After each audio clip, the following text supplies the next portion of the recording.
जय श्री कृष्ण। श्रीमद् भगवत गीता अध्याय 18 उपसंहार संन्यास की सिद्धि। आगे सुनते हैं।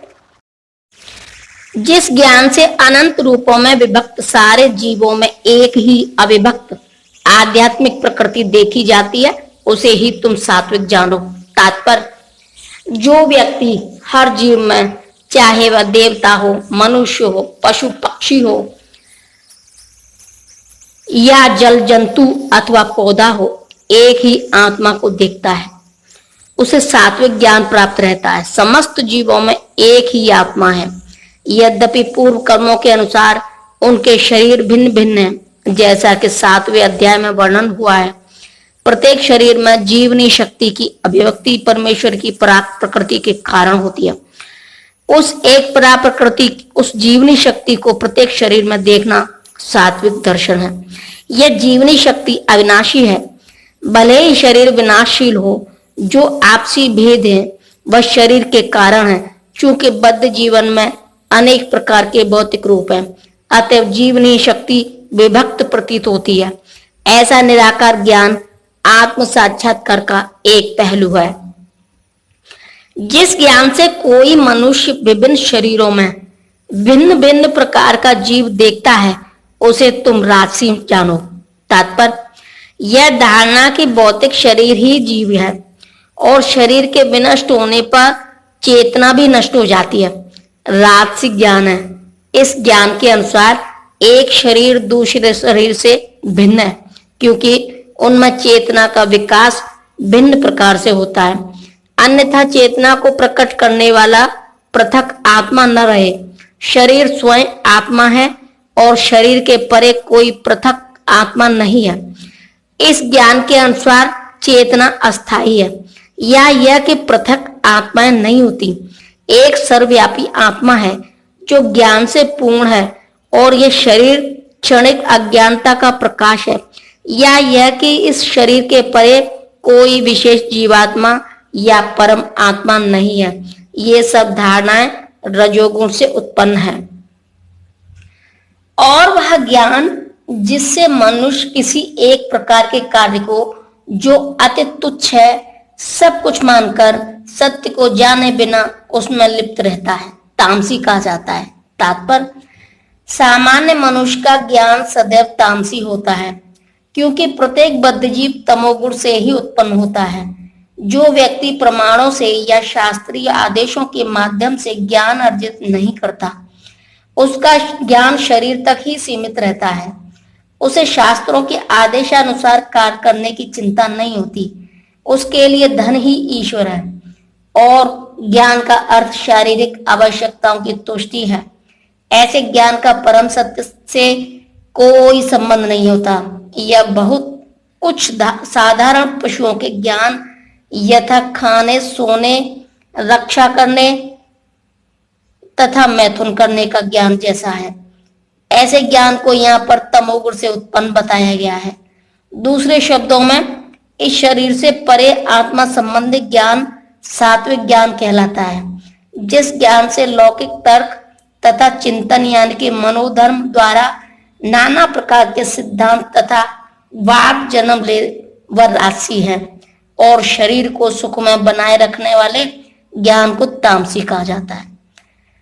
जो कर्म नियमित है और जो आसक्ति, राग या द्वेष से रहित कर्मफल की चाह के बिना किया जाता है, वह सात्विक कहलाता है।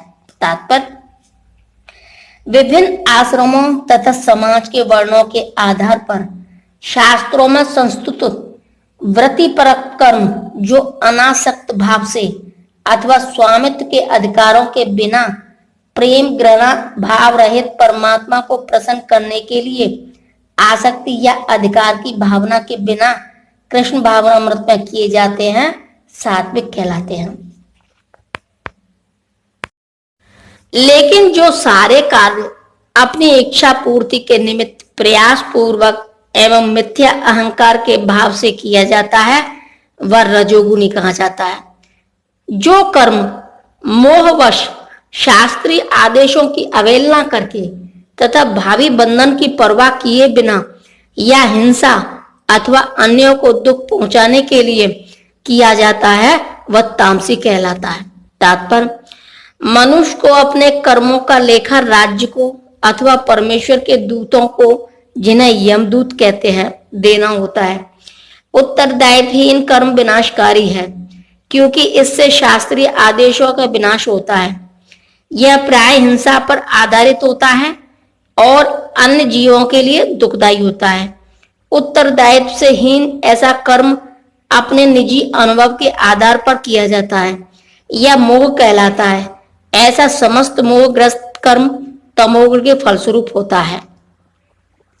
जो व्यक्ति भौतिक गुणों के संसर्ग के बिना अहंकार रहित संकल्प तथा उत्साह पूर्वक अपना कर्म करता है और सफलता अथवा असफलता में अविचलित रहता है, वह सात्विक कर्ता कहलाता है।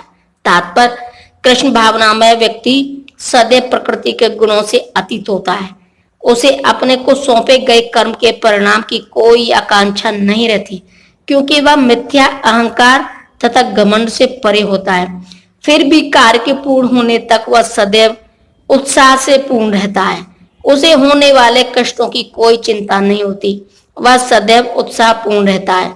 वह सफलता या विफलता की परवाह नहीं करता। वह सुख दुख में संभाव रखता है। ऐसा कर्ता सात्विक है। जो कर्ता कर्म तथा कर्म फल के प्रति आसक्त होकर फलों का भोग करना चाहता है तथा जो लोभी, सदैव ईर्ष्यालु, अपवित्र और सुख दुख से अविचलित होने वाला है, वह राजसी कहा जाता है। तात्पर्य, मनुष्य सदैव किसी कार्य के प्रति या फल के प्रति इसलिए अत्यधिक आसक्त रहता है क्योंकि वह भौतिक पदार्थों, घर बार, पत्नी तथा पुत्र के प्रति अत्यधिक अनुरक्त होता है। ऐसा व्यक्ति जीवन में ऊपर उठने की आकांक्षा नहीं रखता। वह संसार को यथासंभव आरामदेह बनाने में ही व्यस्त रहता है। सामान्यतः वह अत्यंत लोभी होता है और सोचता है कि उसके द्वारा प्राप्त की गई प्रत्येक वस्तु स्थायी है और कभी नष्ट नहीं होगी। ऐसा व्यक्ति अन्यों से ईर्ष्या करता है और इंद्रिय तृप्ति के लिए कोई भी अनुचित कार्य कर सकता है। अतएव ऐसा व्यक्ति अपवित्र होता है और वह इसकी चिंता नहीं करता कि इसकी कमाई शुद्ध है या अशुद्ध। यदि उसका कार्य सफल हो जाता है तो वह अत्यधिक प्रसन्न और असफल होने पर अत्यधिक दुखी होता है। वह रजोगुणी कर्ता ऐसा ही होता है। जय श्री कृष्ण।